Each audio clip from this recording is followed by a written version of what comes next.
What's up, everybody? Welcome back to the Star Side, where we talk about Star Wars, Marvel, and Game of Thrones. We are currently still in Westeros with the House of the Dragon, Episode 7. I hope you got all your theory videos out the way. About to tell you what really is going on. So, like, subscribe for more videos like this. I think we're back caught up for the most part. And yeah, let's go ahead and get into it. So, what we're looking at first is we are looking at Aegon and Sunfyre reuniting. It has been confirmed that by the director or the showrunner or somebody confirmed it that that was Sunfyre feeling Aegon need him in his moment of need. He's never felt that close to death before, and he felt close to Sunfyre, so he was kind of thinking about him at the same time. So it was kind of a confirmation that Targaryens and the dragons are connected on a deeper level. But we saw that happen with Daenerys in the regular season, and we've seen kind of glimpses of that with like Caraxes and other times in the series in general. So that's not really surprising, but that's what we were calling. We knew Sunfyre was still alive because it affects the book if he's not, or affects the lore if he's not. And this was the perfect time to see him. The Aegon storyline in the book, we don't get any of this in the book. It's retroactively told to us that he survived and what happens to him as he meets up with his sister later on in the story. So the travels that we get with him and Larys and everything that's going on right now with him was not in the book at all. So although I believe that this was one of the best episodes that we've seen so far, none of this was in the book, right? So I thought that part was cool. The Moon Army getting burned by a Sunfyre with half a face. Um, it's a cool way to do it. I didn't expect that.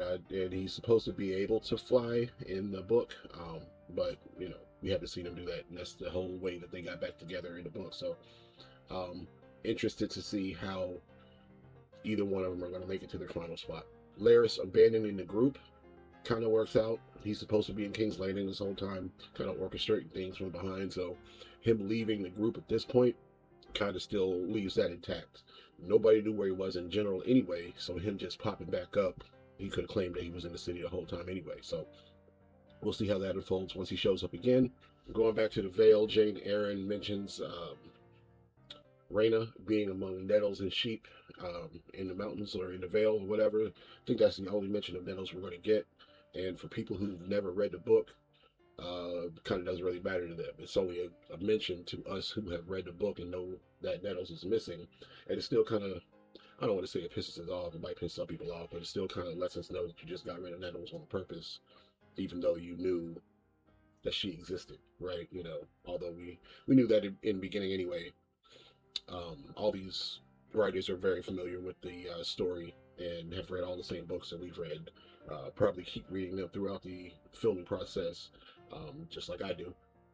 But they made decisions in the beginning to change up some things, leave some people out, and this is the point of the story where some of that is really coming to a head. So David went out there looking for Rhaena, mad that she didn't tell him she was out there. She let him know where the last time she was seen, and that's when we start to get the four-way dragon fight. Caraxes, Sheepstealer, Seasmoke, and Syrax all come together in the book. None of those dragons were doing that. That's a completely made up fight for the show again. I kind of expected Daemon and Rhaena to leave from there and go off on their storyline and her actually take more on a Nettles path there. So I almost expected Daemon to fly off with her and not see Rhaenyra again until he meets up with Aemond. But that didn't happen, changing Rhaena's story a little bit too, because she was in a veil the entire time in the book. The Ulf White Ormund Hightower story is kind of interesting.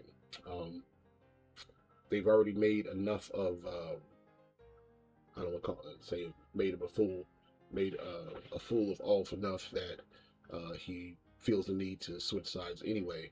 They've already demonstrated that enough in the show. The fact that Ormond is the one to give him an extra push is kind of interesting. So we know his reason for turning. We still don't know Hugh Hammer's reason for turning, other than his wife doesn't want to be with him, right? So, not to say that that's going to make him want to burn Tumbleton. Maybe he just sees Ulf do it, and his dragon Vermithor kind of just rides along with Silverwing because they used to date. So maybe that's what happens. But kind of waiting to see Hugh the Hammer's motivation for turning to the Greens. We already know Ulf's. The Battle of Tumbleton is what they're setting up, and in the book, Ormund Hightower dies at Tumbleton. So R.I.P. Ormund. This could be his last episode here, or they may save it for the season 4 beginning. But his time is numbered. Fun fact: Ormond has 3 kids from his first marriage, and he's recently married again to a lady named Samantha. Is it might be Samantha Stokeworth? I don't know. They call her Lady Sam, but she's 2 years older than his oldest son. So when Ormond dies, his oldest son becomes Lord of the Hightower at like 15, and his stepmother does not want to lose her place as Lady of Hightower, so she allows young Lionel Hightower, son of Ormond, to seduce her finally because he's always been enamored with her. So they get together and she keeps her place. He finally gets the girl that he likes, but the Septon of Old Town does not let it slide because he feels like it's a sign of, or he feels like it's a form of incest. So he feels it's closer to what the Targaryens are doing than what normal people should do. So he never marries him, and they never get married. They just stay together, having 5, 6 kids together until another Septon comes into the Hightower and reverses the decision and ends up marrying him. So, fun fact: Ormond has 3 kids that he never talks about, and a new wife that he left and he never mentions either, while he's raising Daemon almost like his own son. So, interesting to me. Corlys being captured by Bold John Roxton and some thugs never happened in the book. At this time period, he's locked up, or about to be locked up, in King's Landing for warning Adam. Because when Ulf and Hugh Hammer turn over to the Greens, Rhaenyra doesn't trust any of the dragon seeds, and she tells 20 men to go question Adam Valerian at the Dragon Pit. When they get there, Adam is already on his dragon and flying out of the dragon pit, and they feel like Corlys told him that they were coming. So they arrest him and put him in a black cell until they can figure out what to do next. Aemond at Harrenhal and his mommy issues again. I don't know why they keep going back to that so explicitly. It's not like we haven't seen before. Daemon in an earlier season imagined that he was sleeping with his mom, but she did die when he was 5 or 6 years old, something like that. So he doesn't remember what she looked like anyway. So that could have been anybody in his dream. But Aemond just turned over Olivia Cook on top of him, real smooth, like he's always wanted to do it. Anyway, like I said, in this season, a lot of this was not in the book. Like I said, in the last episode that I made, they're making up stuff for Olivia Cook to do to keep her around. Alicent in this time period was really only around in the show equivalent to season 2 and season 4, right? She probably wouldn't have been around that much in this season with Aegon missing and Aemond gone to Harrenhal. She was pretty much just a woman in the Red Keep that nobody was listening to. So all the meetings with Rhaenyra they made up. All this traveling to Harrenhal to kill her son they made up. All that stuff. So her trying to escape with Helena was made up, but like I said, they're making up things for Olivia Cook to do so they can keep Olivia Cook around because her and Emma Darcy are the show's stars. That's who they wanted to be the stars of the show. Right? It's kind of a like Game of Thrones ended up being the important women ended up making a lot of the decisions as the show ended. So Sansa, Yara Greyjoy was there, Daenerys, of course, before Jon Snow did what he did. Cersei before her end. It just came to be a lot of women in power, and I think the way the books were written, it was so male focused in the books, and while that's written in the 90s and in the time period that Game of Thrones is supposed to be in, that's accurate with how people were writing fantasy, I guess, fantasy like this. This show, I think, is also trying to do the same thing Game of Thrones did by making it more women-centric while the men around them are doing all these evil things. So anyway, that's what I think about that. Rant over. So yeah, we're seeing a lot more um, of Alice making her decisions to guide Daemon and Aemond into what she wants to do. We're seeing Jane Eyre a lot more than she was in the book.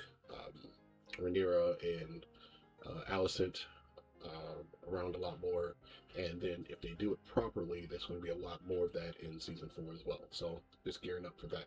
What I think all this means for the rest of the show, because we're about to get to the finale, and it seems to be very Tumbleton heavy. So it's probably going to be it. What that leaves for season 4 is the aftermath of Tumbleton, where we see what happens to Daemon. We see what happens to both the Dragon Seeds, because in the book they don't leave Tumbleton. He should finally meet Unwin Peak, right? He should probably be in this army now, but we should probably meet him. If we don't meet him in the finale, we'll meet him in season 4. And I'm guessing that the beginning of the episode of season 4 is when Rhaenyra is going to flee King's Landing because of everything that's going on. So we'll probably see her do that and try to get towards Dragonstone. And just like I said last episode, we should probably see Alfred Broom again here shortly to set up that storyline. So Fall of Rhaenyra, the Moon of the Three Kings should be what King's Landing is going through at that point, where we see 3 different powerful figures from King's Landing rise up and rule a faction of people before the city is taken back over by the Baratheons with Aegon II's directive. So that's what we're waiting on. At that point, with all that needs to go on, they really only have they kind of got to speed through it, because they got to get to Craven Stark, and he spends 6 days in King's Landing making everything right. So we're assuming that we're going to see probably those 6 days, maybe over 2 episodes. So that leaves 6 episodes to get there. That's all I'm saying. They got a lot to do. So we see the Battle of the King's Road then.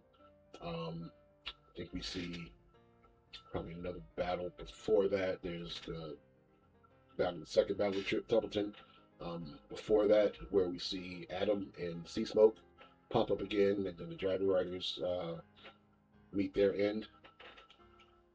Just a lot to go on. So that's why I've always been saying I'm just kind of worried about how they're going to end the show more than what they're doing during the show's run. So everything that they're doing is kind of within the lore. Nothing that they didn't break in season 1 is being too broken now, and they're on the path to kind of keep some of that going. So still on board. Like I said, this was one of the better episodes of the season. A lot of stuff went on, a lot of stories got progressed, but kind of just waiting to see how they ended. So next week, I guess Sunday, expecting the Battle of Tumbleton, expecting Ormond to die, and expecting to see a bunch of what Aegon does as well. So I don't think we'll see tons of Rhaenyra. I think that's going to be some aftermath, and I don't know how much of what her and Daemon are going to be doing we're going to see in episode 8. So that's my prediction.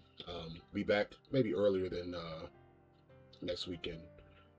Maybe I'll get the video done pretty early this week, just so we can move on to something else. I have I kind of want to talk about what goes on those next 3-4 years after the Dance of the Dragon ends, because I don't think a show is coming anytime soon. So I can go ahead and spoil that for a lot of you, and you won't even remember by the time the show comes. So if you haven't read the book and you want to know what's coming, go ahead and subscribe, because we're going to talk about it here shortly, along with some in-depth look at Alan Oakenfist, Alan Hull, and Prince Viserys Targaryen, Rhaenyra's youngest son. So those are our plans coming up, but that was it for now. Go ahead and like, subscribe, and we will see you back next week.